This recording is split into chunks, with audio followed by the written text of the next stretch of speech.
From 89.7 WUWM, Milwaukee's NPR, this is Lake Effect. I'm Audrey Nowakowski. Today we'll look at the mental health struggles some communities of color and young people face. Then we'll learn about the Cargill Community Kitchen at the Mitchell Street Library branch. This is an opportunity that they probably wouldn't expect at the library because it is non-traditional, but the community meals are my way of being able to break the mold and to show the evolution of libraries. Plus, learn about the original Barbie model at the Wisconsin Historical Society. One thing that I think is really interesting about the Barbie in our collection is the way it tells a story of childhood from 1961, and it connects so concretely with childhood today. All that's coming up on Lake Effect, but first, here are today's headlines.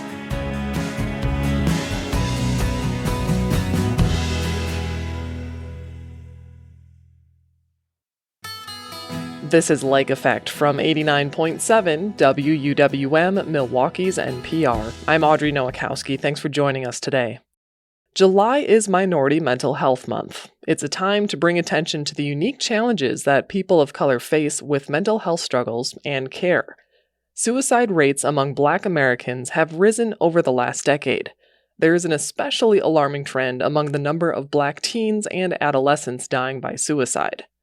Eddie Kennedy was born and raised here in Milwaukee and has struggled with suicidal thoughts since he was very young. Now they work to help others through their mental health challenges as an advocate in the Milwaukee area. He joins WUWM's race and ethnicity reporter Taryn Powell to share his experience. And a note to our listeners, this conversation is about suicidal ideations and mentions of self-harm. The American Academy of Child and Adolescent Psychiatry is one of several entities that report rates of suicide among Black youth has risen faster than in any other racial and ethnic group in the past 20 years. And some predictors can be community violence, socioeconomic factors, or stress, discrimination, stigma, the things, we hear about all the time that contribute to disparities. When did you begin to have thoughts of suicide, and what was happening to you that those feelings emerged? Kind of funny how you brought up socioeconomic issues that play a factor into why Black identified youth are engaging in suicide ideation and self-harm, because that's kind of play a part of my story a little bit. So as early as 3 years old, I had experienced thoughts of suicide and was even caught trying to harm myself at such a young age.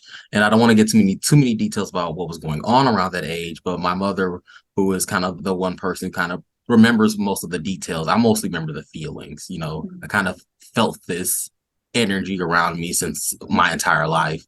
But she was the one who kind of, saw everything, and she just said that I just wanted to, die. And from what I remember as that young as a child, I felt like life wasn't really in my control. I really felt like I had no options in anything. And it's kind of weird, 3 years old, you're feeling that at such a young age. But at that time, something really traumatic happened to me that made me feel like I didn't have, power. I didn't have autonomy. I didn't have personhood and all these different things that are, important to make a holistic person, So growing up, especially in the family background that I have, which is I come from a very criminalized family background. Most of my family have either experienced incarceration or have engaged in some form of criminal act, either for survival or because, that was the community culture that they were around. They got indoctrinated into criminality. So that's all they knew. So kind of growing up in a community and in a family that is like that, the average person barely has a high school education, let alone a graduate education. The quality of life that you have and the venues and opportunities for what you can do with your life lessens. And that also plays a part in, as I got older, some of the suicidal thoughts. Again, already feeling like I don't have many options for myself. I don't really have a sense of personhood. And then as I get older, the systemic issues that I'm, forced to face due to the lack of generational wealth and pedigree and the kind of culture that I'm being raised around and in, kind of played a factor in all that too. It withered me down a lot. It withered down what my expectations for my own life, how long I can live that life, what I can do within that life. And even if happiness was even something that even can be something that can even be fought for, let alone achieved. So that was kind of like how I was growing up. It was just a really tough life and a lot of tough things going on. Eddie, I want to thank you for sharing that with me because this is a deeply personal topic, and I appreciate your openness to share what you did. Saying that you were as young as 3, having thoughts of harming yourself because of what was happening to you and what you were seeing around you. It reminds me of a conversation I had with another psychologist just about how a child being that young, having those sorts of thoughts of harming themselves, it's unfathomable for a lot of people. Yeah, sometimes these experiences, the thoughts can like manifest in a young person at a very young age. And sometimes it's tied to trauma. Sometimes it's not really tied to trauma. That tends to be the issue that most folks tend to misunderstand when it comes to suicide ideations, that it's always trauma informed or trauma brought, which isn't always the case. Sometimes people, their minds or their brains or whatever it may have you just doesn't really function in a sense that self-preservation and the sustaining of the self is really important.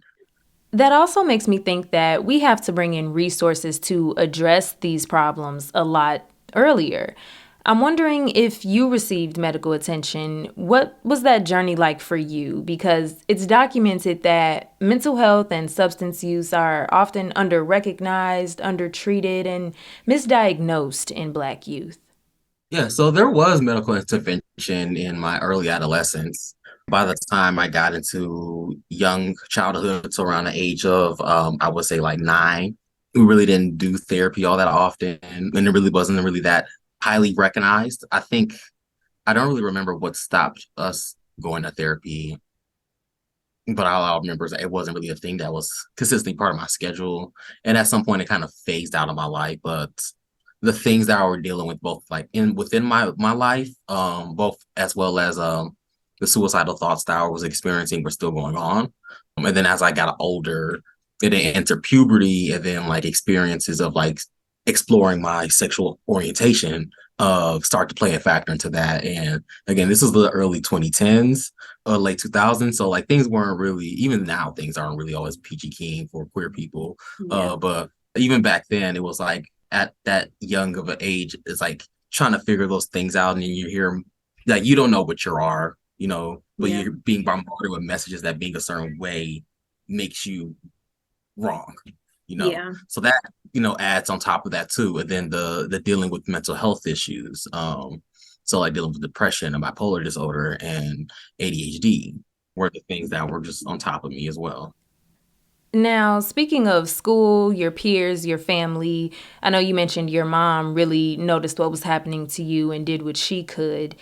Did people at your school, your friends, did they know you were struggling with your mental health, especially with suicidal thoughts? And did they know how to help? To speak about my mom, when I was young, she was the one who kind of got me to therapy and everything. And like I said, she's the one who walked in and saw me trying to commit an act of self-harm. So she was really involved as much as a young woman who got pregnant when she was a teenager, and as a form that she could be, Yeah. as a young Black mother could be. And even then, there were still particular pitfalls and loopholes that she just did not understand to communicate with me or be present for me with. And that's nothing against her. It's just that, we all can't be informed and educated Yeah. and prepared for everything. So there's just going to be those pitfalls. And I think with my family, like most folks, I really didn't feel like understood. Sometimes when people hear about someone like committing suicide, the first thing you usually hear is say, "Oh, that's sad," and then they say, "I don't understand why would someone do something like that." Yeah. And then it's that framework that the average human being just don't understand. Why would a person even have those type of thoughts and feelings, and what would drive them to commit such an act? There's also the factor that sometimes, again, not everyone's informed, so not everyone has the ability to create space for people to talk, but then not everyone even have the language to even be in conversation Right. about these subtopics. And sometimes when you want to talk about it, you feel like you don't really have anyone to talk to, or you don't have the ability to take up emotional capital about this. You can't, be big and sad especially in certain spaces where being big and sad and very transparent about the fact you're thinking about self-harming yourself can get you admitted. But not a whole lot of people want that experience or want to go back to such an experience. I personally never really been admitted, and hearing stories from friends and peers I've had that were never want to experience something like that. So you really can't take emotional capital, because some people look at that like, oh, red flag. This is an unstable emotional person. Like we have to lock them up somewhere and do something about that. Were you ever embarrassed that you were having struggles with your mental health?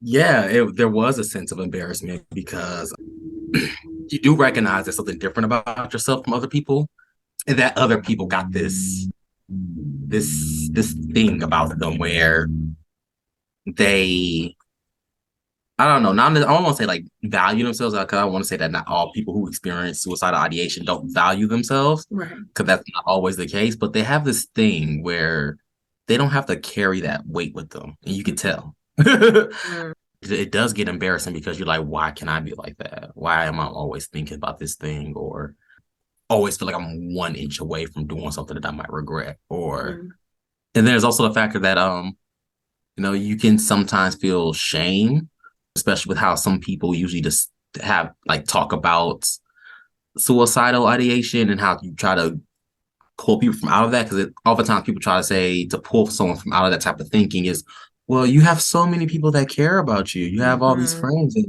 and especially, and it's kind of weird to say if you don't know that person to say those type of things, because you don't know if they do have a community or support system that care about them, and even if they do, you don't know if that's a healthy one. You don't know if that's contributing to why they having these thoughts and feelings. Also, it's kind of like emotional guilt tripping in a sense. Like, how dare you not want to be here, then what all the things you got to do for other people, and all the people that rely on you, or like you're selfish. Yeah, it's like you're selfish. And it's like, I'm not selfish because I think about this and I feel this. It's a lot of stress, it's a lot of shame, it's a lot of that I really don't want to be thinking about.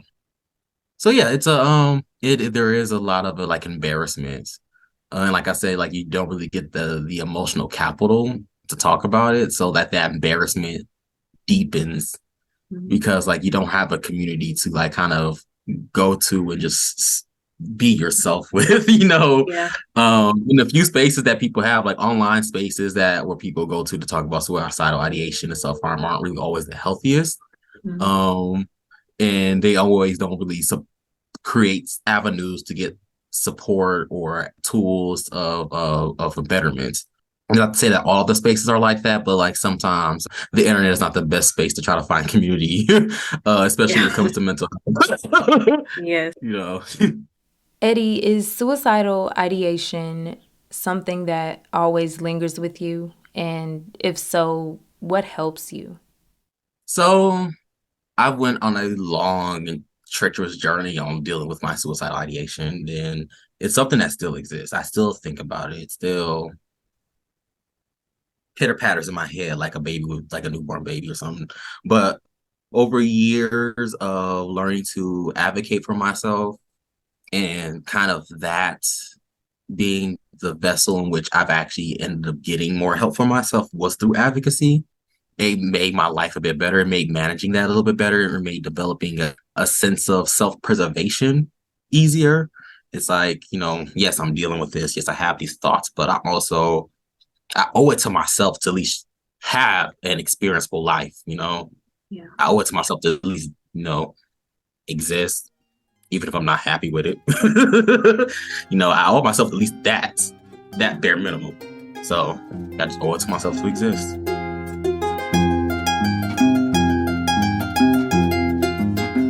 Eddie Kennedy is a mental health advocate. He spoke with WUWM's race and ethnicity reporter Taryn Powell in 2023.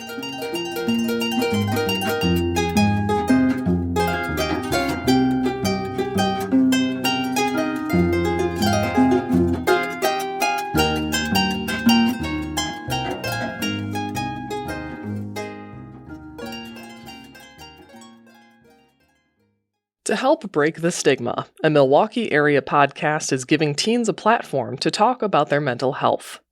Every other week, the teenage hosts of the Wish You Knew podcast sit down with their teen guests to reflect on their mental health journeys. Lake Effect's Excrit Nunez spoke with Levi Stein, the executive director of the Friendship Circle of Wisconsin, which is the organization that produces the podcast. She also spoke with Lizzie Thorough, a co-host of the podcast. Stein begins by explaining what the Friendship Circle does. The Friendship Circle is a local nonprofit organization that works to provide opportunities of friendship for people with disabilities and those struggling with mental health. There are so many vulnerable populations that are so isolated, and we want to give them that opportunity to be included, to be productive members of society. No one should struggle alone. And we do that through a variety of different programming. So on the disability side, we have social recreational program for both children and adults with disabilities, like Friends at Home, where teen volunteers visit the homes of kids with disabilities, to, again, like bowling or adaptive softball or taekwondo, all kinds of fun and exciting stuff. We also have a coffee shop, a bakery, and an art studio in Fox Point that houses our employment training program for adults with disabilities, and that is open to the public that anyone can come in and enjoy. On the mental health side, which is our You Matter division of Friendship Circle, we do a lot of suicide prevention trainings. We do teen mental health support groups. We do other mental health related events and programming. And of course, the Wish You Knew podcast. So I definitely see how this project dovetails with the mission of the Friendship Circle and You Matter. So the Wish You Knew podcast introduces listeners to teen guests who have struggled and overcome significant mental health challenges. How did the idea to create this podcast come about? So I served on the committee of Office of Children's Mental Health, which is a statewide committee, and we did a lot of research on what is the need for our society's youth in the field of mental health. And one of the outcomes of all that research and study was peer support. That was one big piece. And another piece was youth voice, not having an opportunity for our kids to really share how they feel. And at the same time, I know just with working with kids with disabilities, and even as a kid myself, I was a kid at one point, we're always being told by other adults what to do. And we're not necessarily looking for that always. Sometimes we just need a peer to just support, one another. And also when it comes to mental health, having a genuine conversation with another peer is so different than when you're talking to an adult who's kind of trying to fix you or make you better or whatever. Right. When it's two kids talking, it's just a more genuine conversation. And that's how the podcast idea came up, where all the other mental health podcasts out there are really adults or experts that are talking to others. Here, it's not about the expert background. It's about two kids having a conversation and giving the world an opportunity to hear what's going through our youth today, what's happening to them. And then, of course, for so many of the teens that are listening, to not feel alone. Right. I'm also curious, why is the podcast named Wish You Knew? Is there a story behind that? There's always a story. It's really about, we started an event called One Thing I Wish You Knew. This was an in-person event that we did 3 years ago, and we had 4 teens sharing their story in person to a large audience. And it was called One Thing I Wish You Knew because we wanted them to share in their story what do they wish people knew and understood about their mental health journey. And close to 500 people showed up. It was an incredible, incredible event. And after that happened, we're so sad that we only allowed 4 teens to speak, and they were only able to speak for 4 minutes each. There's so many more kids that have a story to share, and they need more time than just 4 minutes. So again, the podcast was born. Wow. I'm also wondering, Lizzie, Hello. you and Autumn are both the season 2 hosts of Wish You Knew. Autumn, unfortunately, couldn't be here today. Mm-hmm. But yeah, I'm curious, how does the editing work for this, for the podcast? Sure. Yeah. So Autumn and I came into this podcast not really knowing a whole lot about editing. YouTube really solved a lot of our inquiries, which is great. So we record the episodes. It takes about 40-minute long conversations, and we really try and keep it conversational based, not an interview where I'm asking question after question. We want it to feel authentic because it is a vulnerable situation. So we go back and forth, and after this back and forth, we take our recordings home and we sit down and we listen to every single one of them. We really just listen through to make sure it sounds like an authentic conversation. Oftentimes this takes like 4 hours, and it's really only a 30-minute segment. We put a lot of work into the editing, and we had to learn a lot throughout it. And then after the fact, like Levi noted, we send over our rough draft, if you will, to Levi. He sends that to the You Matter committee, and they let us know if they have any suggestions. Sometimes they'll have us edit out certain language. That's something I learned a lot about in the first episode, where we were talking about our own stories, Autumn and I, and something that part of language that I used often was crazy. I'd talk about my story and I'd say, I thought it was crazy X, Y, and Z. And I never thought once that was a poor word choice because it was about me. But when I recognized that this was going to be shared with a lot of people who might be able to find themselves in a similar situation, they shouldn't have a word with that connotation, if you will, relating to something so vulnerable about them. So that's something we learned a lot about. I think that we learned a lot about the way in which to address conversations and steer them, as well as just things to keep off the table, like medications, stuff like that you would never think of before. So I'm curious as to how this opportunity came up and why did you, Lizzie, decide to become a host of this podcast? Sure. So I am a senior student at the University School of Milwaukee, and something kind of interesting that our school brings up is the opportunity for a transcript designation. And what I chose to do with this, there's a whole bunch of different options. I chose to look down the path of service. So I spent the first 3 years of my high school career doing hours and hours of service. I worked a lot with the healthcare realm in service, and so I did some research on that. And then your senior year, you need to do an internship or a tower project. I ended up doing both. Long story short, through this, one of my friends from the class works with Levi. Her name's Hannah, and she told me that Levi was looking for someone to be a podcast host. And I never, ever thought about joining a podcast before this, but she said, I know you have a story, and I think it could be a really great opportunity for you. So I worked up the courage. I went over, I met Levi, and I had an interview with him. And we talked for, I want to say 15 minutes. And after that, he had me submit a recording where I would mock interview someone in my life. So I did that with my mom. And after a couple of days, Levi called me and let me know that I and another person were able to become hosts. And I was very surprised by this. I did not think I had anything in me to be able to become a host, but it was very exciting. And in the small world that we live in, the two people that Levi ended up contacting with were me and then my friend Autumn, who also goes to USM and who has been one of my great friends for plenty of years. So we decided we were going to do it. And I think all along, I was super excited about the idea. But I didn't realize that I was going to have to go share my mental health journey. And that was a lot for me. Of course, I knew what I was about to do, but I didn't take it into heart. So going in and sharing my story and being vulnerable was something really difficult for me because the stigma, I think, is so hard out there and it's so overpowering. So just working up the courage to be able to share my story for the better good of me and everyone else out there listening who might be able to relate was something that I really had to overcome. And I feel like I've come a long way in the mental health realm, being able to go out and become an advocate throughout this podcast. Wow, that's amazing. Thank you so much for sharing that with me. And yeah, I was going to ask you, in the first episode of this season, you and Autumn both share your journey navigating mental health challenges and how you overcame them. But I guess what made you want to share your story? I know you listed a couple of things. Sure. So I have had my fair journey with mental health from a young age.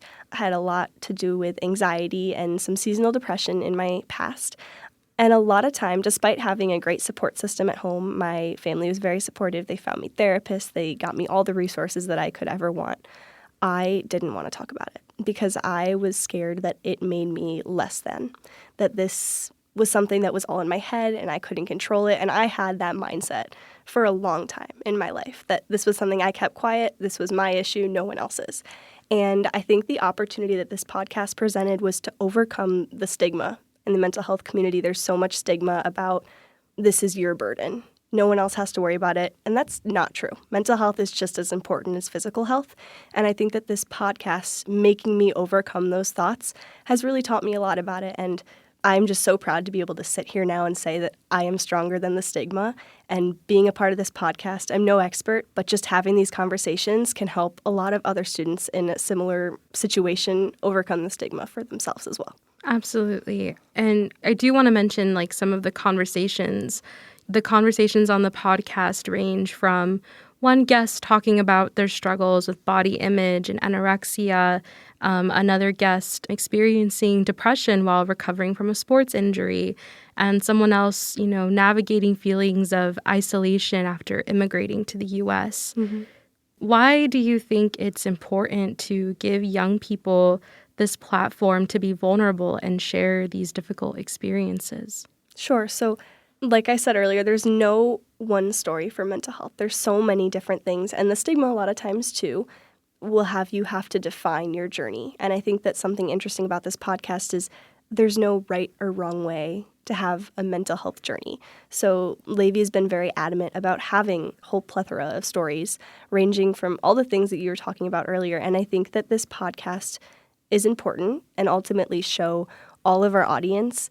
You may not feel like you have a great support system, but we hope that this podcast can be a form of support in your life and recognize that you are not alone and that it's a journey for a reason. There is a light at the end of the tunnel, but this is just one step to finding that light. So I think that coming on this podcast, showing that vulnerability helps people in the long run, being able to overcome that stigma in the mental health realm and ultimately anywhere else in their life. So it's really a great life skill that Levi is implementing into the youth generation.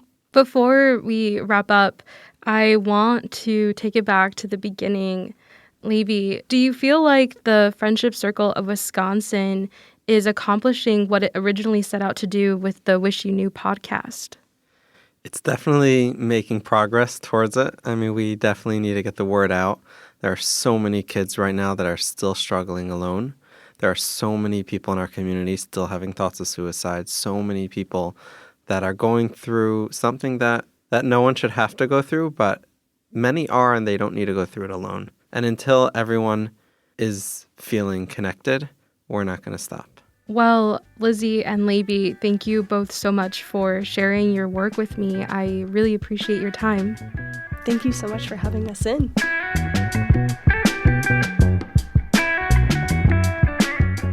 Levi Stein is the executive director of the Friendship Circle of Wisconsin, the organization that produces the Wish You Knew podcast. Lizzie Thorough is a co-host of the Wish You Knew podcast, and they both joined Lake Effect's X-Grid Nunez. Did you know you can listen to Lake Effect as a podcast? Search for Lake Effect wherever you get your podcasts to download and listen on demand. Did you also know that Barbie is from Wisconsin? We'll learn about the iconic doll's history in about 15 minutes. But first, we'll visit the historic Mitchell Street Library to explore the community kitchen housed in its makerspace. That's coming up on Lake Effect on Milwaukee's NPR.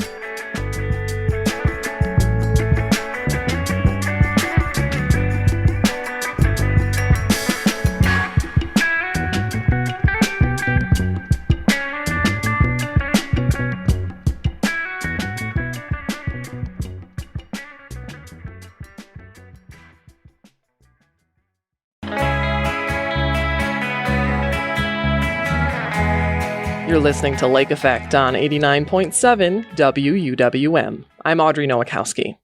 The library has a wealth of programming and resources to offer, including makerspaces. Kids and adults can access anything from craft supplies to recording equipment. Inside the makerspace in the Mitchell Street branch is the Cargill Community Kitchen. It's run by Sherry Agee, who's been in the food service industry for over 20 years. To learn about the kitchen and the programming offered for the community, I met with Agee in the makerspace. Before we get into the space we're in right now, I want to know where your passion for food and cooking comes from.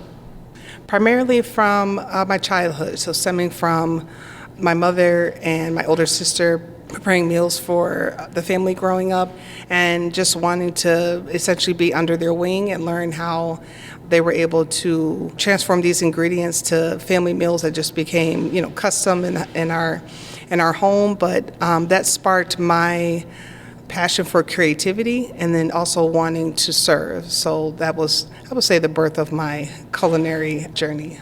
Well, and it's important to have family that are supportive and welcoming in the kitchen, right? It's easy to get overwhelmed and be like, kids out of the kitchen, But how do you think that openness fostered that to begin with, and the importance of inviting people in to these spaces and also learning new skills?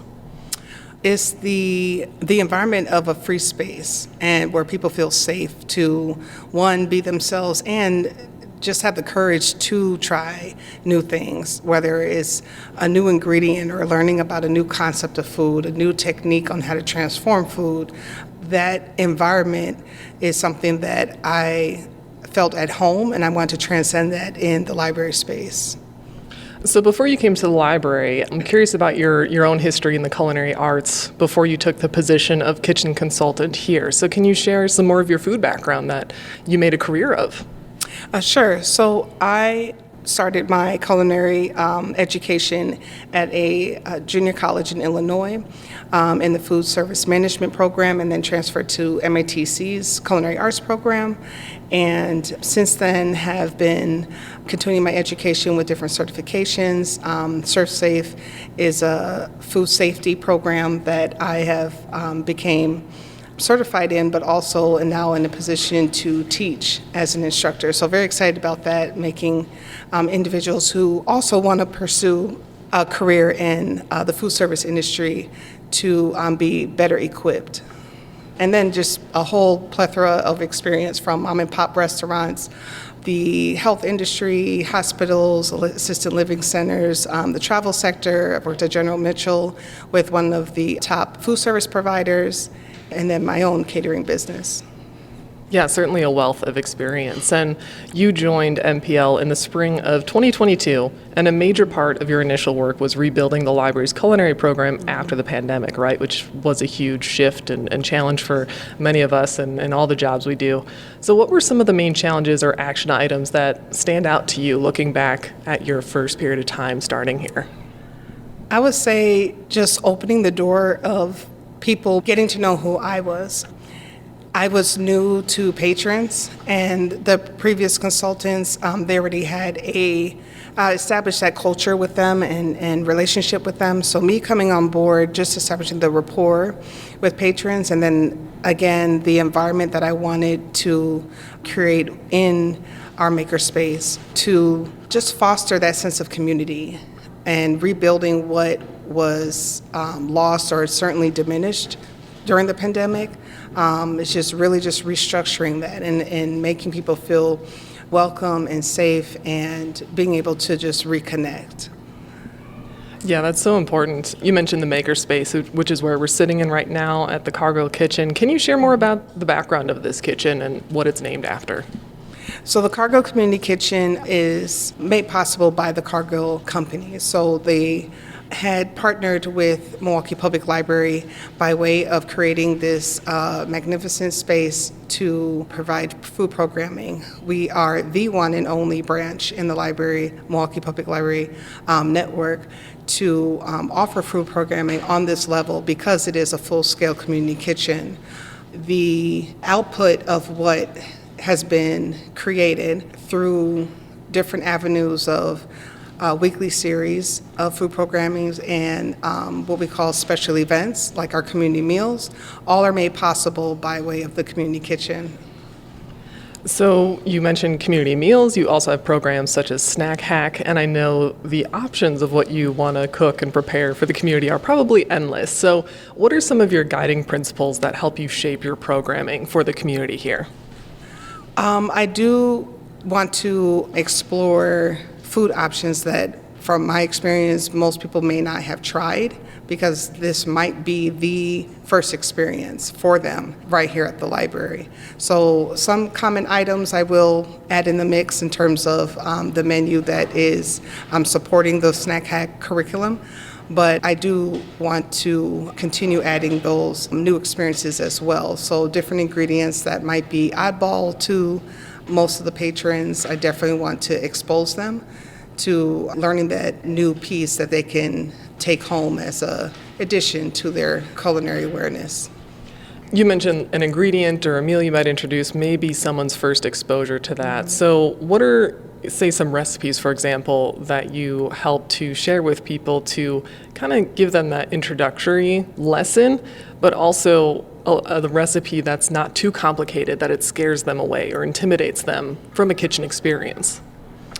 One that was most recently used in our world cuisine section in our snack hack series was Caribbean themed. So we had traveled to Jamaica, and one of the ingredients called for a jerk seasoning, which a lot of the patrons were familiar with the commercially made blends, not really realizing that they can make this at home.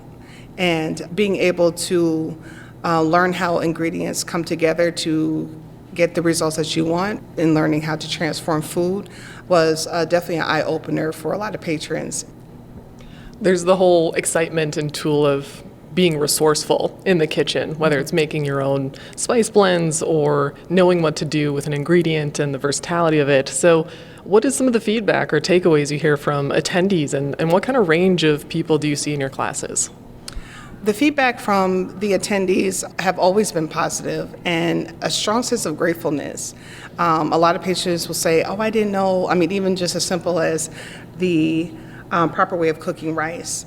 When I explained, the general ratio of water to rice and the cooking technique to get the texture for that grain of rice, something that was seen, that's like culinary 101 for me, but something very basic. I don't want to overlook that and not teach that to the attendees who may not know. And they're struggling in the kitchen. They're trying to figure out, well, why isn't this coming out right? Why is my rice mushy? And being able to walk through that when I do the cooking demonstrations are probably the biggest feedback from attendees. The age range is pretty vast. There are toddlers, so early elementary age, in the Snack Hack Kids Kitchen program, all the way up to senior citizens that attend the Snack Hack 2.0, or I'll say my seasoned attendees that attend Snack Hack 2.0, which is the adult program. Both are centered on food and nutrition, but the age groups are split to better suit the learning level.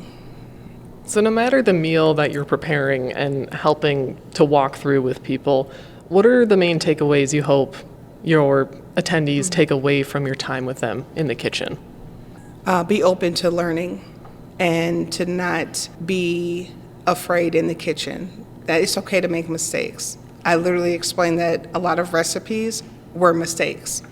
That's how they came to be, is because it was a arbitrary use of ingredients or a cooking technique, and then bam, it turned into this great recipe, and then it became documented and then duplicated, and now we have this kind of standardized recipe for something that originated as a mistake. So just being open to trying new foods or learning a new way to prepare a dish, and just not being afraid of your own creativity.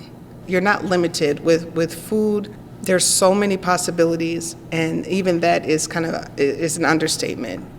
And I feel like that's one main intimidation roadblock for people, because they think cooking and baking is strict and you have to follow a recipe. And while for baking especially, yes, some components are important in order for it to turn out well, but you can put your own spin on it. And if you like certain flavors, you can add more of this and subtract some of that. And I think reminding people to be creative and embrace mistakes can help break down those initial barriers of intimidation that a lot of people face.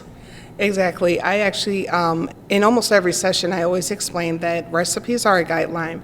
With baking, yes, it is more of a science, because too much baking powder in a recipe could completely destroy it. But with recipes where you have that flexibility, I always explain it to make it to your palate. So certain recipes that might have a heat element. I recently made a chili casserole from our historic recipe file, and it called for cinnamon, which was unique. That was actually the first chili recipe of all the chilies I've made. That was the first recipe that called for cinnamon. I was like, that's a unique ingredient. But I wanted to try it only because I was unfamiliar with it. And once that chili was cooked and I presented it, I did not have enough to serve everyone, including seconds. So they were open to trying something new. None of the attendees had heard of cinnamon in a chili recipe, just like myself. So we were learning together, which is also just a great element in food programming as well when we are on this journey together. What are some of your favorite parts of this job and some of the new challenges you get to meet with each meal? It is the creativity first and foremost, and then just the broader platform versus the weekly series. The community meal attendance is significantly larger. The average count is 65 versus about 18 to 20 for the weekly programs. And then the community meals are themed. So I love the opportunity to pick a specific concept, or if it's a seasonal focus, I get to, I don't want to say play around with it, but I get to have the broader platform to reach more people.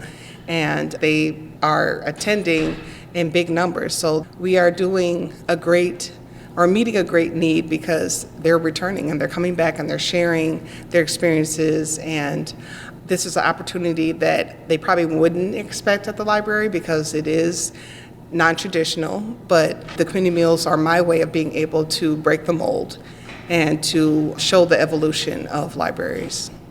Well, Sherry, I want to thank you so much for welcoming me into your space today and for sharing more. Thank you very much. Hope to see you soon.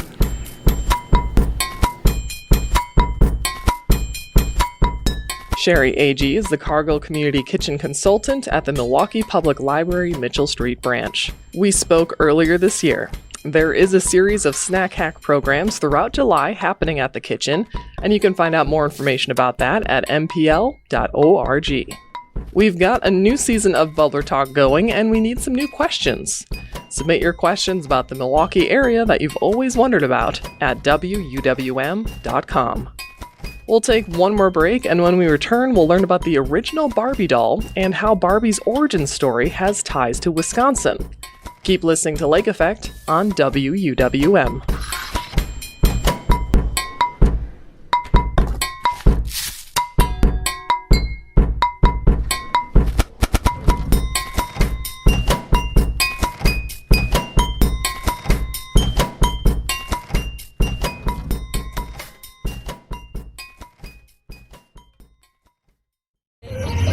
Like the Barbie, I'm a doll, but I still wanna party. Pink felt like I'm ready to bend. I'm a 10, so I pull in a can. This is Lake Effect on Milwaukee's NPR. I'm Audrey Nowakowski.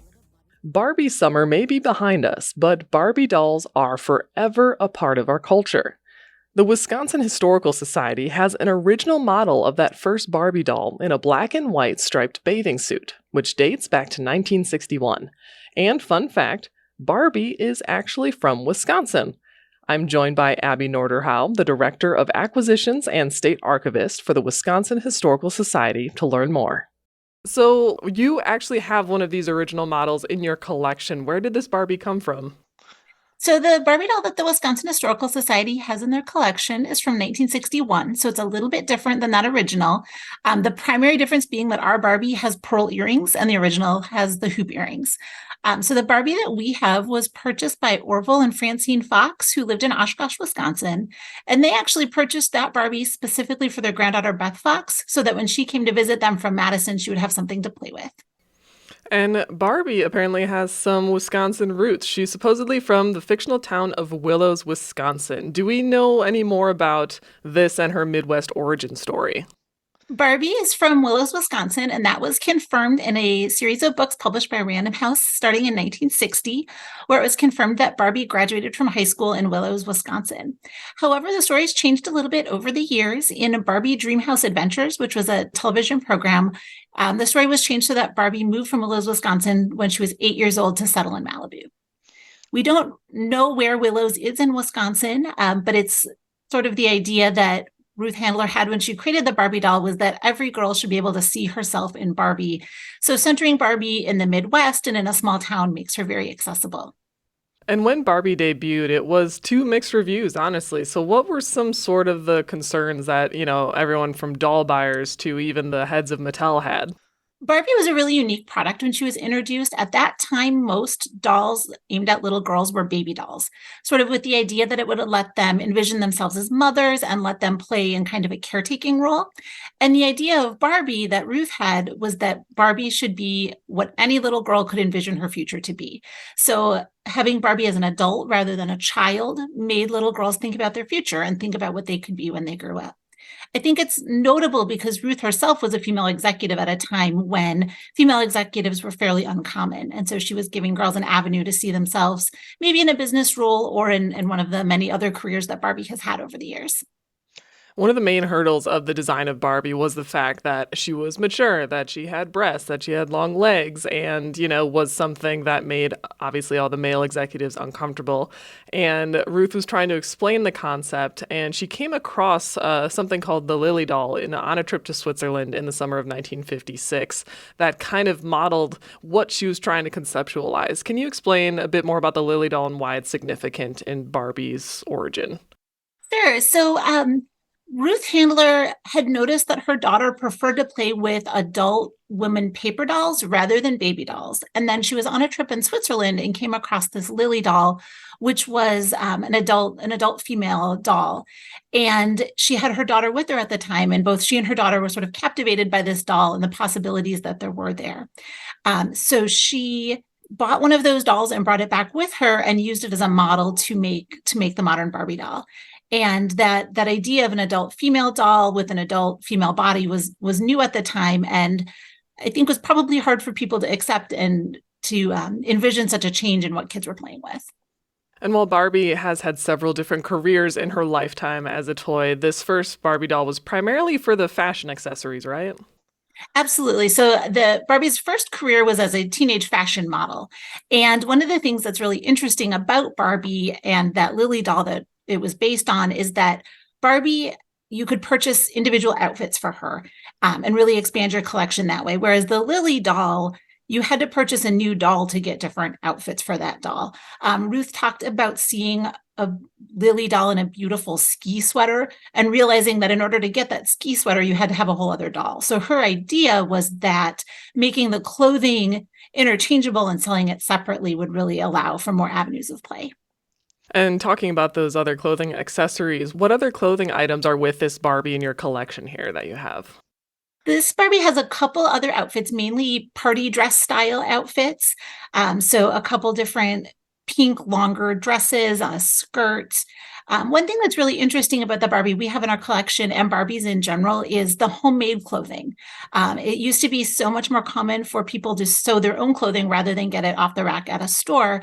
And we see that in our collection as well. So we have some commercially made Barbie clothes as well as Barbie clothes that people sewed for their dolls to kind of customize their looks.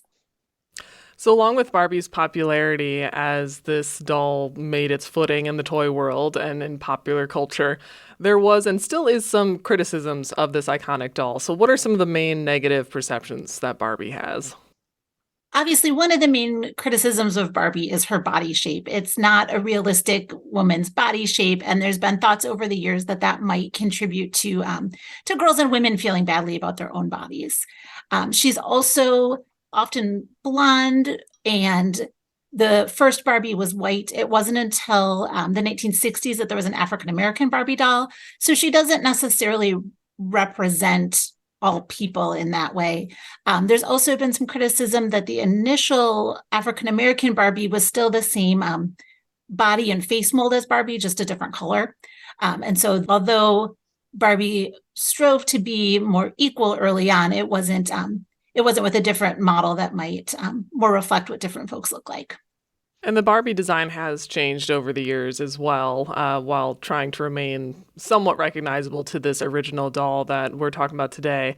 But one thing that Barbie has maintained over the years is her independence. And what are some of the other positives that are associated with Barbie? Sure. Well, Barbie and Ken have never married. So Barbie has remained an independent woman since 1959 when she was introduced. I think some other positives of Barbie are that imagination. Barbie has had so many different careers that different girls and children can envision themselves having. She's also been an avenue for imagination and exploratory play. So really letting people open up their imaginations and think big about their future. Obviously, the Barbie movie by Greta Gerwig and Margot Robbie has added to this conversation about this toy and what it represents. So for you personally, how do you see Barbie and how do you appreciate this artifact from the Wisconsin Historical Society? I had Barbies growing up, so I've always had a soft spot for Barbie. One thing that I think is really interesting about the Barbie in our collection is the way it tells a story of childhood from 1961, and it connects so concretely with childhood today. It shows how Beth Fox was playing with her doll. If you look at the Barbie, we have her hair's in a French braid. She's had her clothing changed. So you can see that this Barbie was used and played with. And it really shows how Beth interacted with her and how she enjoyed that doll. And I think when you look at Barbies today, you still see that kids are using them to play and tell stories with. Kate McKinnon's character of Weird Barbie is a great example of that, where the weird Barbie has been drawn on and clearly used and loved by a child. And you can see that in the Barbie that we have in our collection. And I love that. And the fact that museum collections often show things that have been used in real life. It's not like a collector's item, though those have their place, obviously, too. But the fact that this was actually used and taken care of is special. Absolutely. We always say we try to collect what we call game used. So we really want to see how people have used things and interacted with those things to improve their lives. Well, Abby, thanks so much for joining me to talk about Barbie today. Absolutely. Thank you so much for having me.